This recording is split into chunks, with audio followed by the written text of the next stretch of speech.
All right, let's dive in. Today, we're talking about a huge shift in cybersecurity, one that honestly could make or break your organization.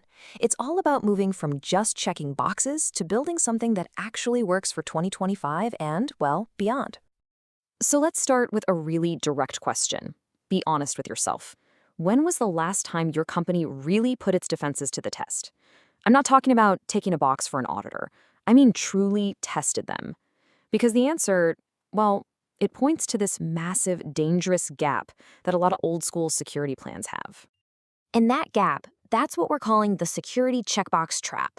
It's this old way of thinking where security is just another to-do list. The problem is it leaves you wide open to attack, and you might not even know it. Okay, so here's the difference laid out plain and simple. The old way, that's the compliance checkbox. It's like you run a test once a year, you get your report, you put it in a drawer, and you're done. But the new way, the way we have to think now, is a continuous strategy. Security isn't a finish line, it's an ongoing process. It's not about paperwork, it's about being genuinely resilient day in and day out. Now, the main tool we use for this new approach is something called VAPT. That stands for Vulnerability Assessment and Penetration Testing. The key word here is proactive. Instead of just sitting back and waiting for something bad to happen, you're basically hiring ethical hackers to find the holes in your own systems before the real bad guys do. So why the big push? Why is this so urgent all of a sudden? Well, it's because the threat landscape has totally changed. It's not some distant storm anymore. It's more like we're living in a hurricane all the time.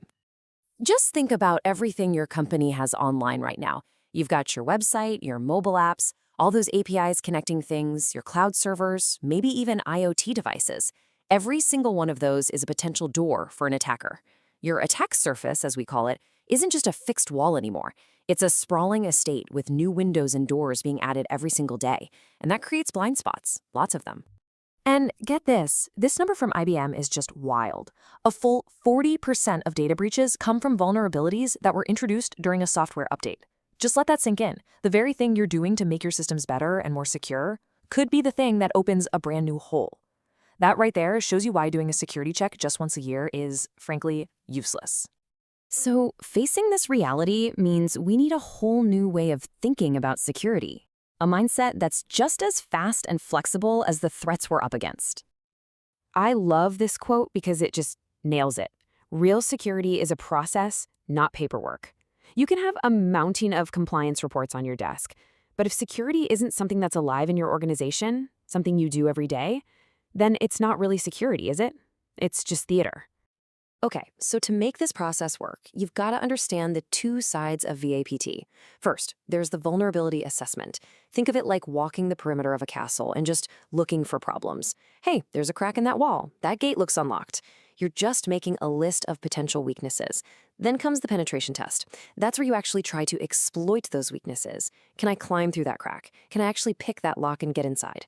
One finds the what-ifs, the other proves if they're a real threat. You need both, period. All right, so how do we actually do this? How do we put this new mindset into practice? Well, it boils down to a pretty straightforward playbook.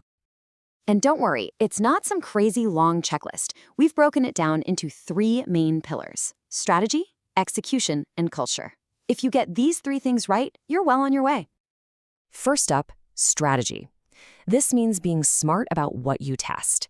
You can't just hit scan and walk away. You have to define what's in scope, what's critical, and you have to review that list at least a couple of times a year. And super important, you need to prioritize what you fix based on business impact, not just some generic critical or high severity score, right? A medium-level flaw on your main customer database is way more important than a critical one on some internal dev server nobody uses. Okay, next pillar, execution. This is the how. The magic formula here is combining automated tools with human experts. The tools are great for speed. They can scan tons of stuff really fast. But you need a real person, a real expert, to find the clever, tricky flaws that a scanner is just going to miss. And remember that 40% number we talked about? This is why you have to test after every single major update or deployment. It's not optional. This quote here is so critical. Your security is only as strong as your weakest integration. Think about it.